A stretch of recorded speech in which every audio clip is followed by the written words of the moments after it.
Islamic law focuses at 5 things. The objectives of Sharia, scholars will say, we have 5 objectives of Sharia. 1, to protect Deen. Islam must be protected. That is why Allah has given us the law, so that Islam will be protected. Because without Islam, you can never make it to the heaven, and your life will be a waste.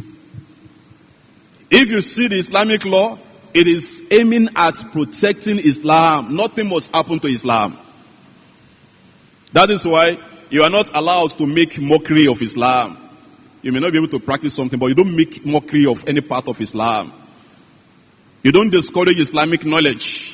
You must encourage Islamic knowledge. You don't discourage Islamic practice. You must encourage Islamic practice. You don't say about Islam what you don't know, just to protect Islam. The other one Sharia wants to protect is to protect our lives.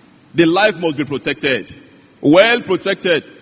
This is why in Islam, you are not allowed to kill anyone out of anger or whatever. If you deliberately kill another person, 3 things should be done to you. If you deliberately kill another person. 1 is, you should be killed. When you kill another person deliberately, you should be killed. You commit murder. Or, you pay a ransom. You pay compensation. And that compensation is that is 100 camels. If the government wants to base it on camels. 100 camels or 200 cows. Or 2,000 sheep. 2,000 sheep. Or 1,000 dinar. The government will pick whichever they want to pick amongst all these means of paying compensation. Just because you mistakenly kill a person. It's more than 300 million now. If you deliberately kill, you are to be killed. If the family of the slain person says they want to collect ransom, they can collect ransom. And it's around more than 300 million now, like I said. You have to pay it within 3 years. And they can agree to make it less than that. Or they forgive. If you mistakenly kill a person, you will not be killed. But you have to do 2 things. You mistakenly kill a believer, you have to do 2 things. 1, you have to pay ransom as we mentioned before. 100 camels. Or 200 cows. Or 2,000 sheep or goats. Because you mistakenly kill. Another thing you are going to do is you must fast for 2 consecutive months. Because you mistakenly kill a person. You are going to fast for 2 months. If you are caught, the government will just imprison you. They will be giving you your meals twice in a day. 1 for sahur, the other one to break your fast. You will be doing that for 2 months because you mistakenly kill a believer. Just to protect this life. The 3rd thing is to protect our intellect. The brain. Nothing must happen to the brain. This is why alcohol is prohibited. You must not drink any intoxicants. You must not take any narcotics. In Sharia, if you take any intoxicants and you are caught where Sharia is applied, you are going to be given 80 strokes of cane. 80 strokes of cane in public. If you are caught, you are convicted of having drunk alcohol. Because Sharia wants to protect our intellect. The first thing Sharia wants to protect is our property. Our property must be protected.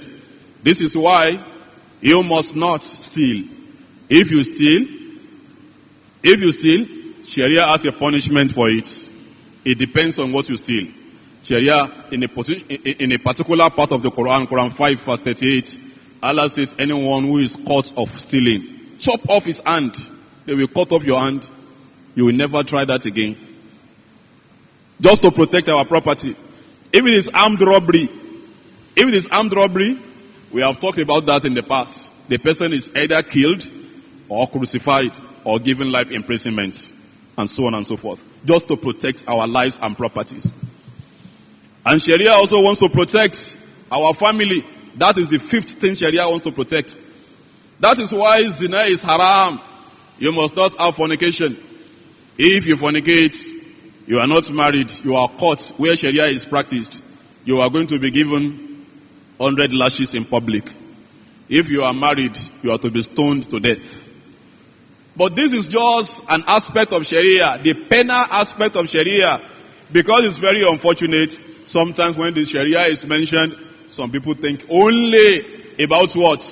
Cutting a person's hand, killing a person, stoning a person to death.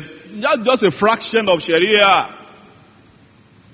And this criminal justice, stoning to death, flogging a person 100 times, you cannot apply it unless there is a government that applies it.